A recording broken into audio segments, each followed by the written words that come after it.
thrilled you could join us. And I'm going to sort of just start the comments because I know you have a story which our audience can't wait to hear about your life story, which is in the book Facing the Lion. As you had an experience we could only wonder about, but you actually lived it. So I just want to start by, again, thanking you so much, but at the same time for our audience, maybe you could put into perspective a little bit about your background and your religious background. I know your parents were originally Catholic, and if you could talk how you became a member of the Jehovah's Witness. Yeah, that's an interesting point. We were strong Catholics, and we had a case in the Catholic Church about misbehavior of the priest with the boy. And my mother came to the conclusion that it was impossible that God would accept the prayers of that priest. So she decided to see if there is another way to get close to God. At that time we had two brothers who came from Switzerland. In those days they were selling booklets. She bought 3 booklets and it was sufficient for her. She started off preaching, hadn't seen any congregation, hadn't seen no one, but what she read, she knew, otherwise other people had to get it. So she started off preaching without any contact, and my father was opposed. But afterwards, she was reading the Bible to me. And one morning she was reading to me the 10 Commandments. She had promised her husband that she wouldn't teach me, so she never taught me. She just was reading, but she was reading with sense stress. She would come back on certain words of the reading. And when I learned that there was not to have any images, I went up and destroyed my images I had altered. And because of that, my father said, I have to get after that.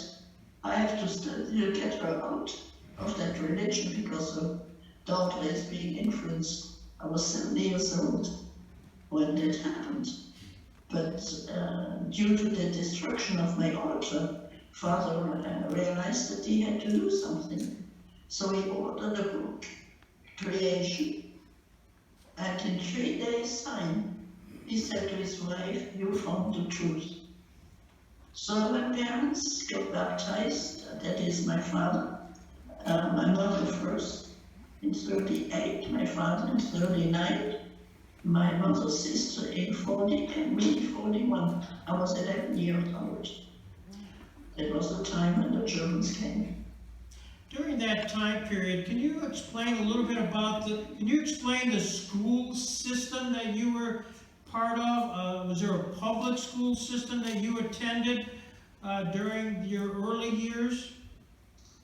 It was first public schools, but by the time the Germans came, I was switching over to a higher learning. It was a higher class.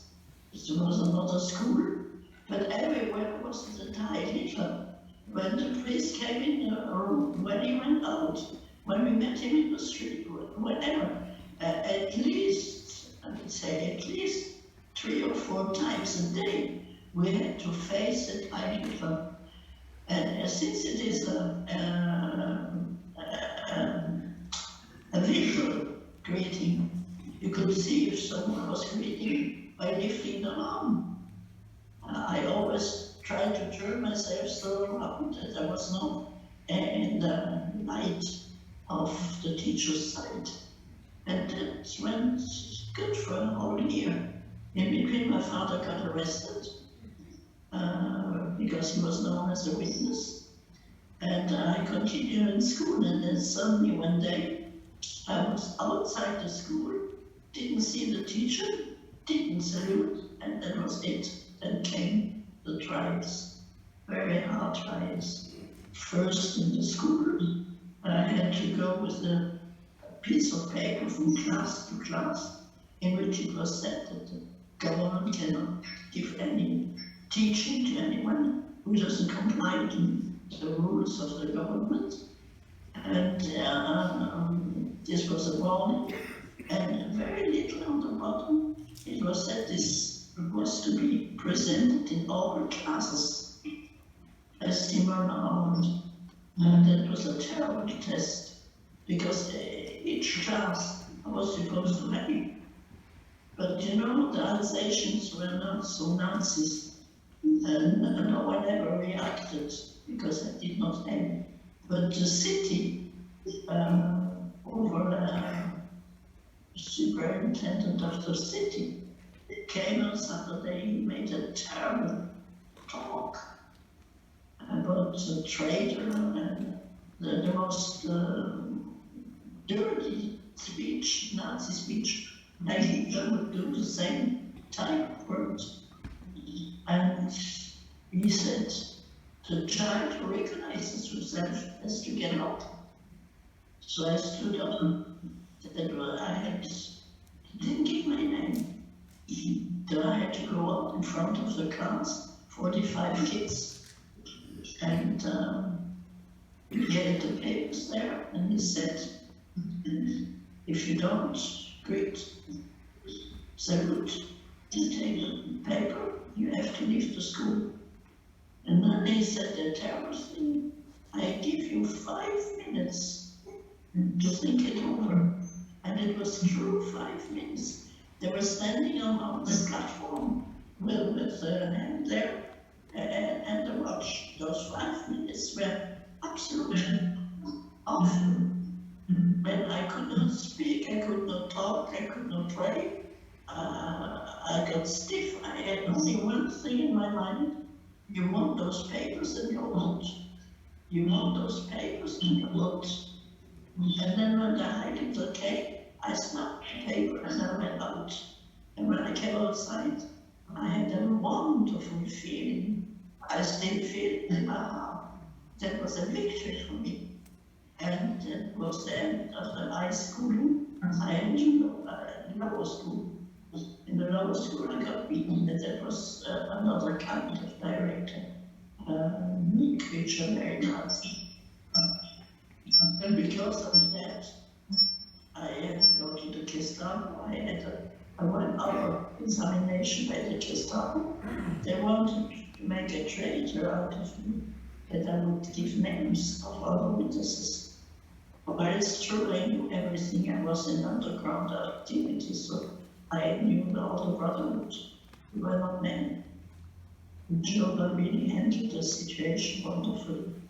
And after that, I had to appear in front of the judge, juvenile judge, who decided that I was a very nice child, very polite, but corrupted by the teaching of my mother.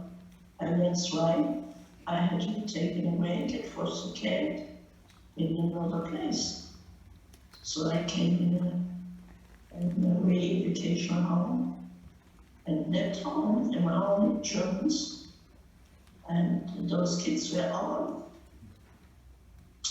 of households who had, the parents had serious problems with behavior, immoral, and so on. So in that place, we had absolutely no right to talk to each other. Punishment for talking was terrible. Absolutely terrible. It could go to a whole week, no evening meeting.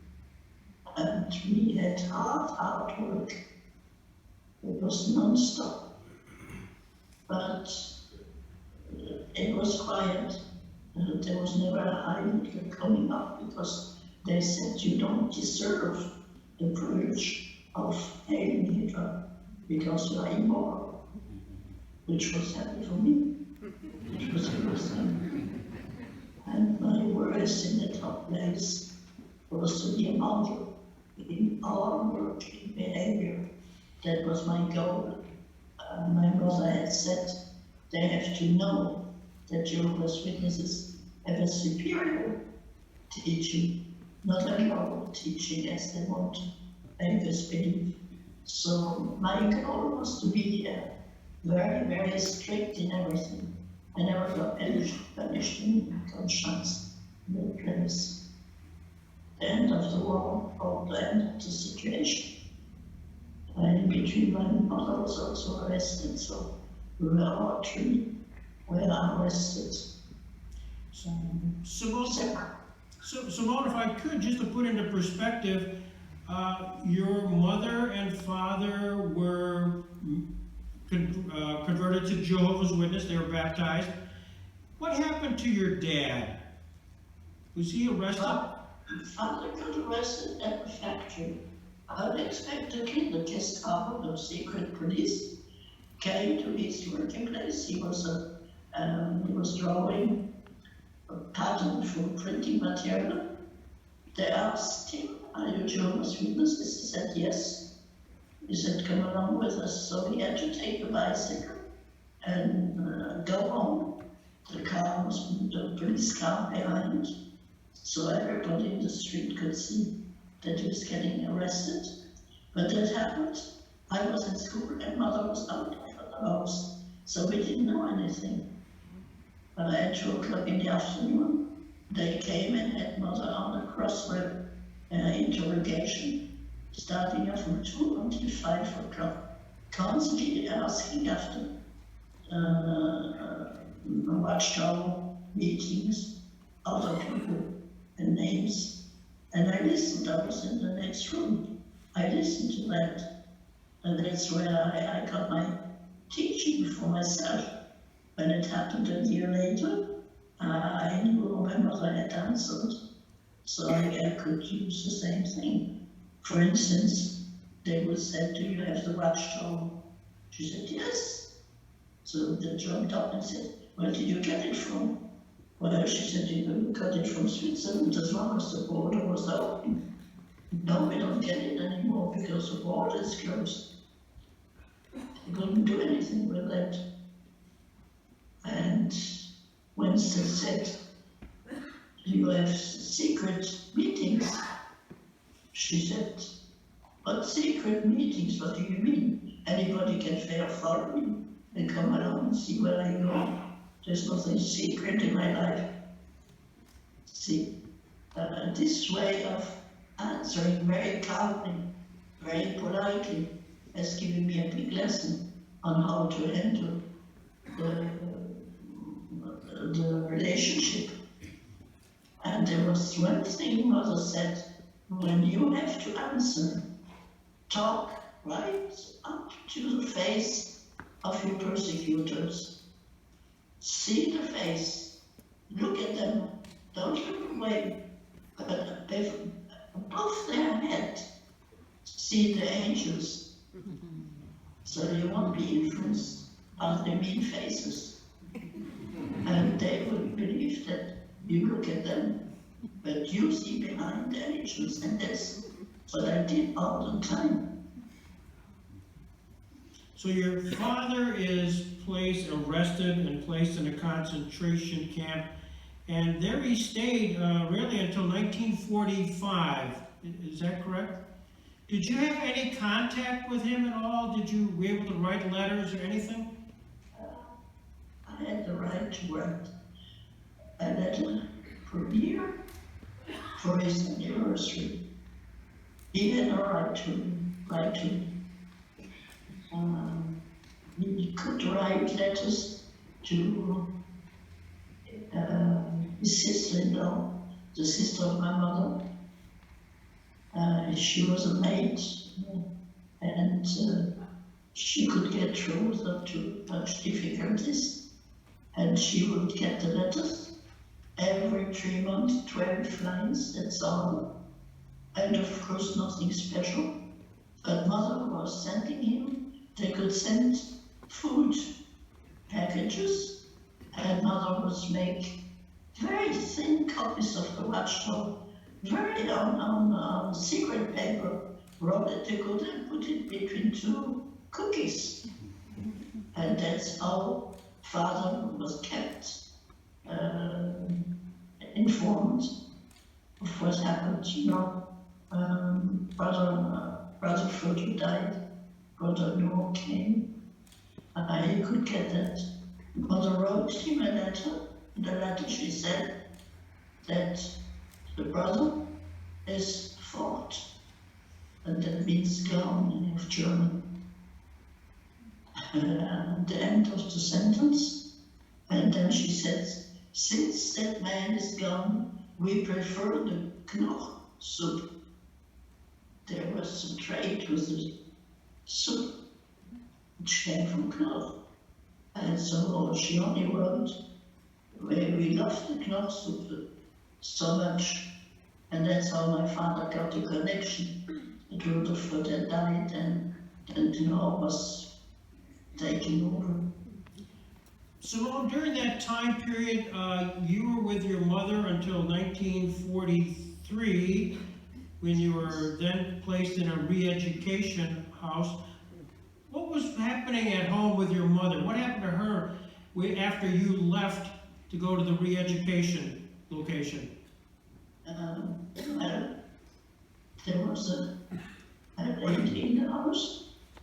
She went to the police and she said, I don't understand why the mother is still free. The father's gone, the girl is gone. What is she doing in freedom? So she got arrested and went to camp.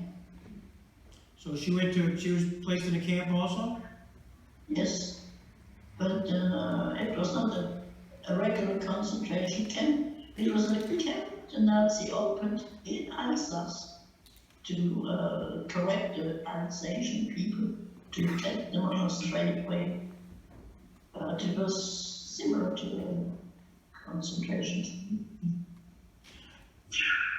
Your re-education test, did that test your faith?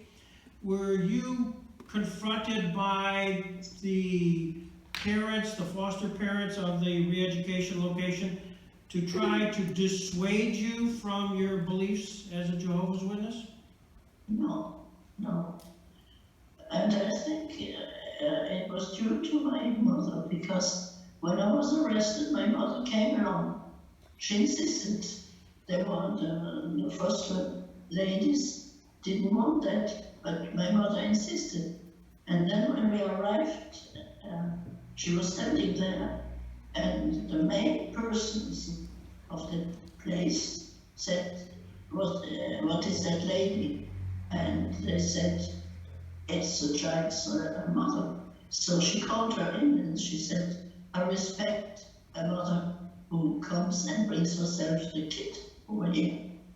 And I believe that mother had a long interview with them, telling them exactly what happened, because I could feel a sort of a respect from the main leader, and the second one, the teacher, which was a second-hand person, the fourth one. She was very much against the truth. And she was the one that, when somebody would humiliate me and speak against you and so on, I just listened, didn't do anything.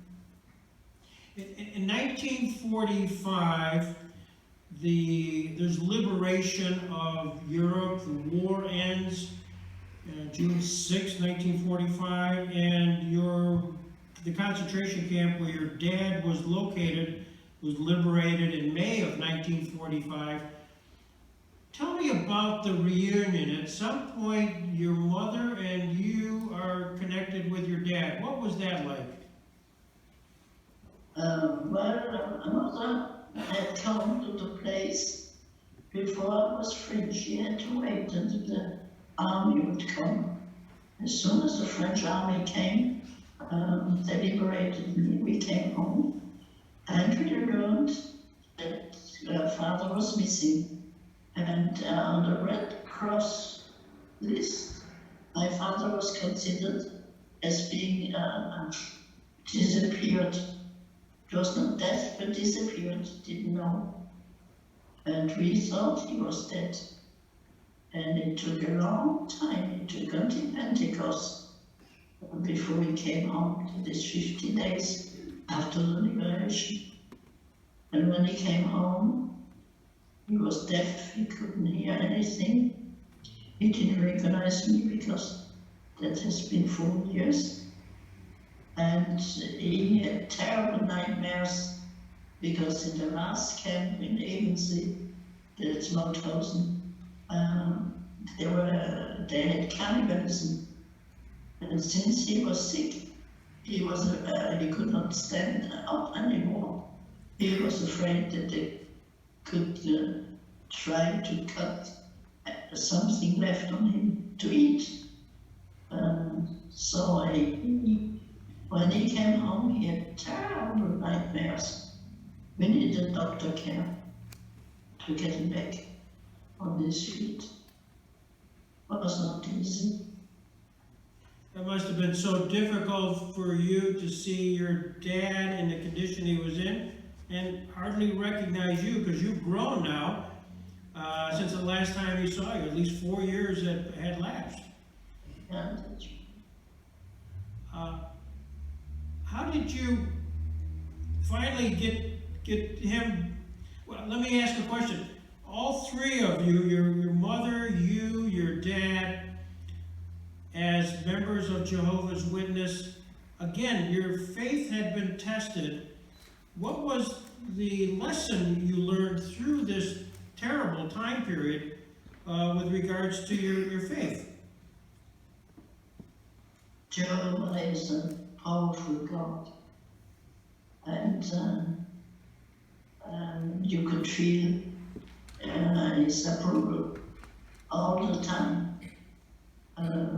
My father once wrote in this letter, it's a peace that we have in our mind that proves that we are on the right way. Because that peace, even if we were crying and had pains and were difficulties, but the inside peace was so strong that we knew that Jehovah was happy, content with us. So we never had the slightest idea that we should have done it differently, because it was just standing up for the truth that gave us the strength for the next one. It was just the opposite of what the enemy thought. The enemy thought it would break us down. In reality, it lifted us up because of our inside relationship with God. I was reading in your wonderful book, Facing the Lion, the chapter dealing with vengeance or forgiveness. And you tell the story about the opportunity your mother had to really arrest the people who denounced her. Can you tell that story? Yeah, she was called by the French police because they had found a list of the traitors, and they told the mother, you sign the paper, and then we arrest her. And mother said, no, you do your job, but I am not signing it. But I said, she deserves it. She said, this is your law, you apply it. I do not turn her in. And that lady was living in the same house as we did, apartment house. And she became cancer. She had no one anymore, no one to take care of her.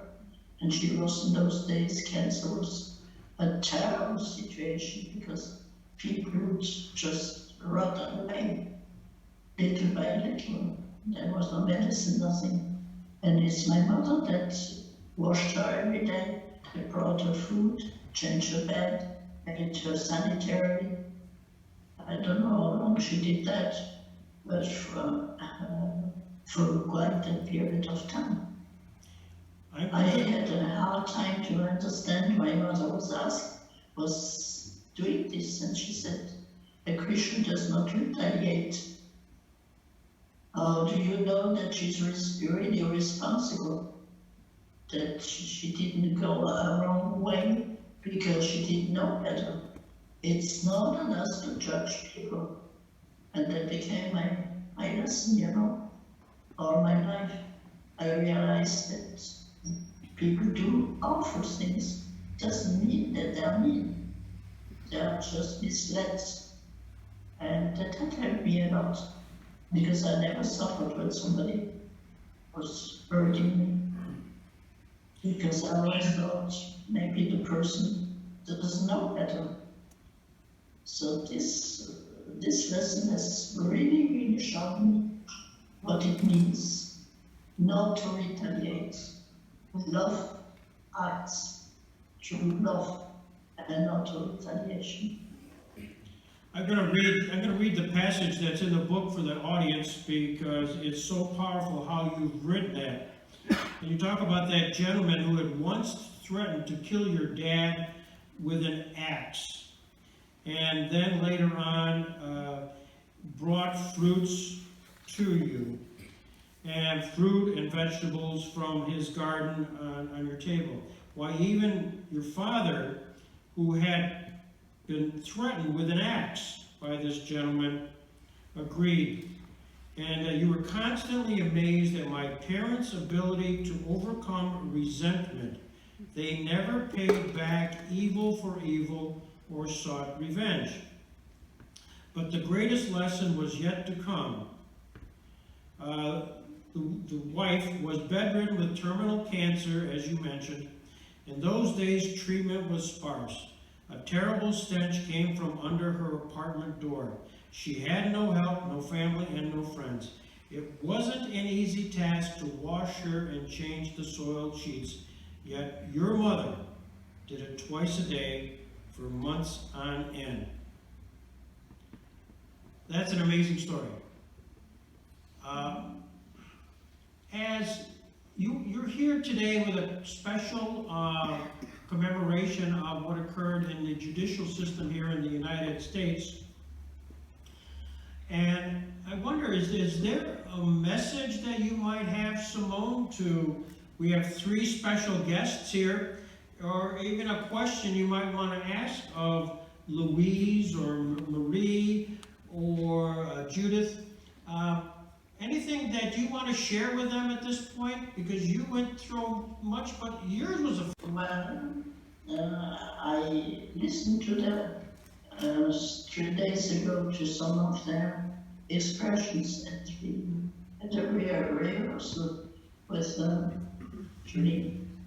And I realized that for children, standing up day after day was a big challenge.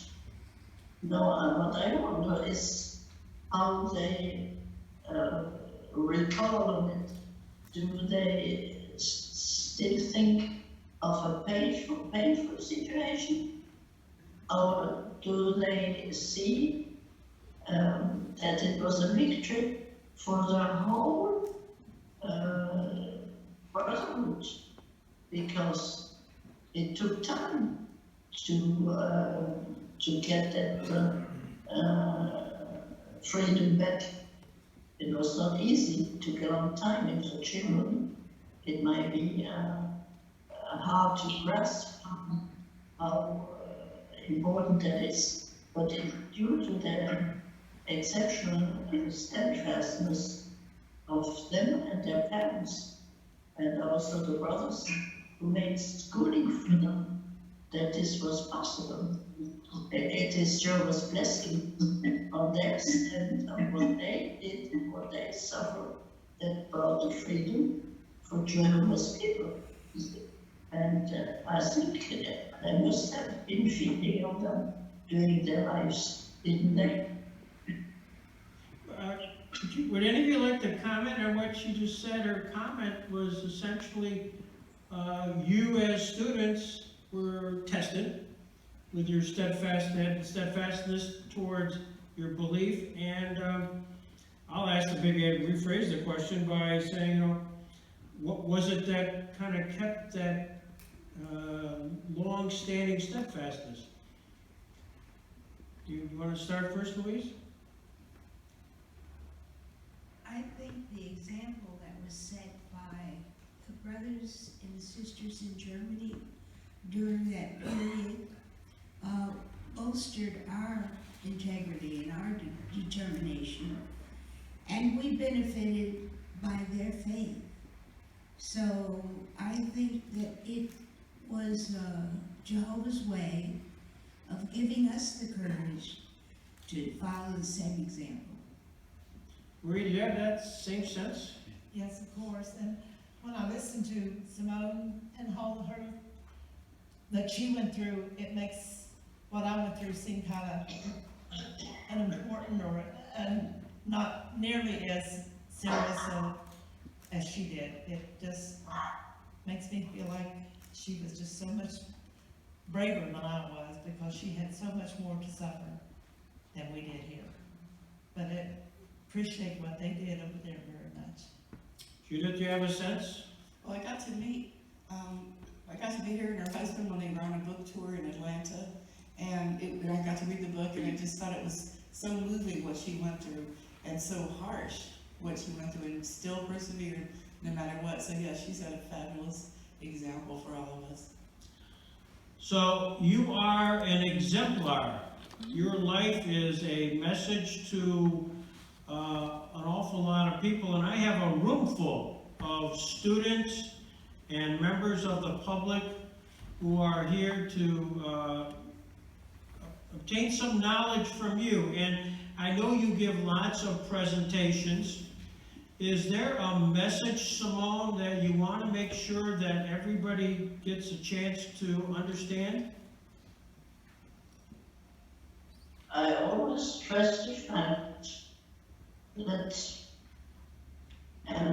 it's essential for children, because mostly children, to get to the facts of the reality and get information.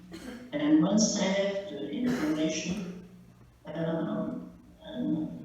then try to find out what is their own reaction,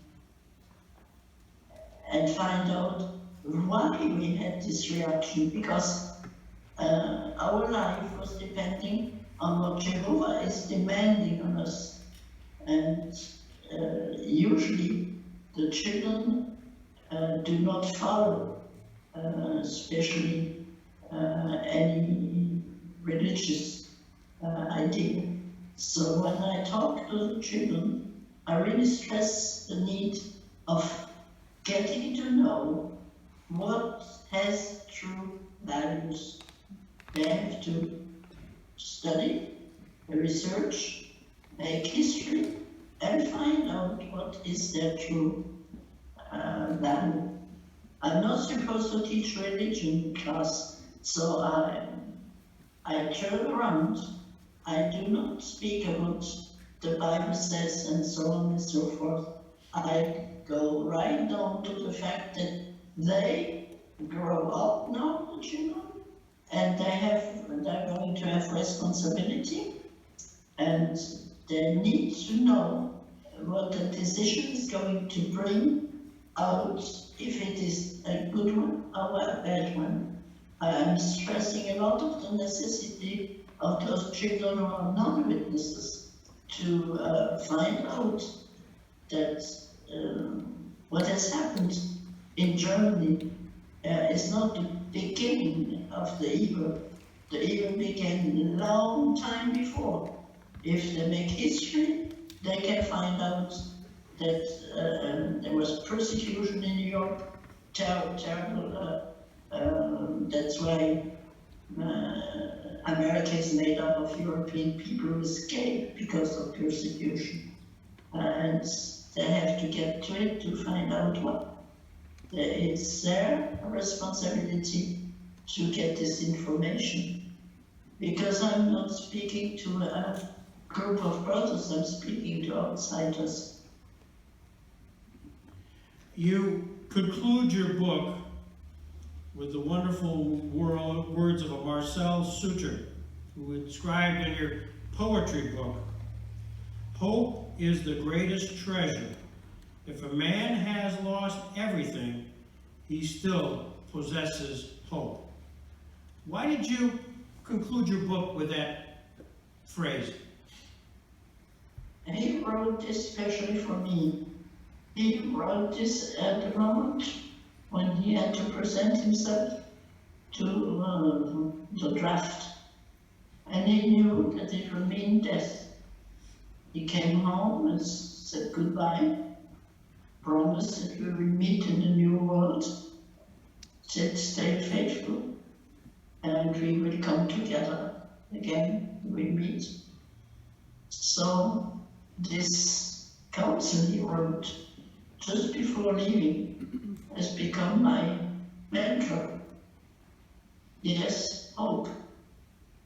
If I lose everything, my parents, my health, my life, hope is not killed, because it brings the reward from Jehovah. This is why I put that in that book, because Marcel did get beheaded. And the day he was beheaded and I got the news, I was already in the penitentiary home. Even so, it hurt me to know that he had died. I was filled with a deep not happiness is not the word, a deep feeling of Marcel has become your example. He has been able to go to death without any regrets. And this is the way you want to go. This has become my direction. And at the same time, I met at the burning place where they killed the Czech resistor, John Hus. And when I realized that that story came together, I said, those men have been faithful unto death. This is possible because they were only humans and they could stand faithful. There is no reason why I should not be able to stay faithful. Just follow that example. You're amazing. Ladies and gentlemen, Barnett Liebster.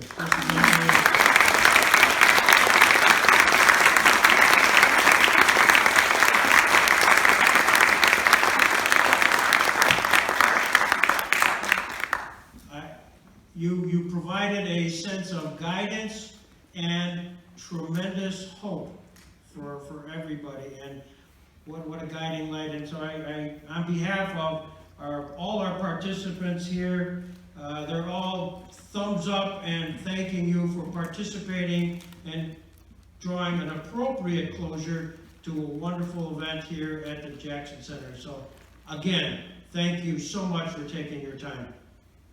Thank you so much. Thank you.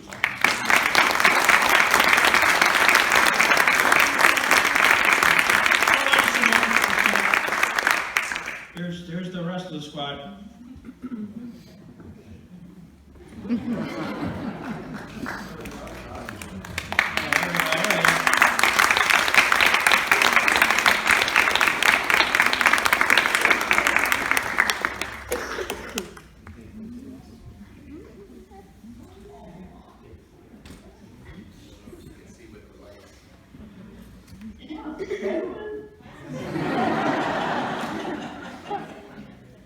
I can see the smile. Yeah.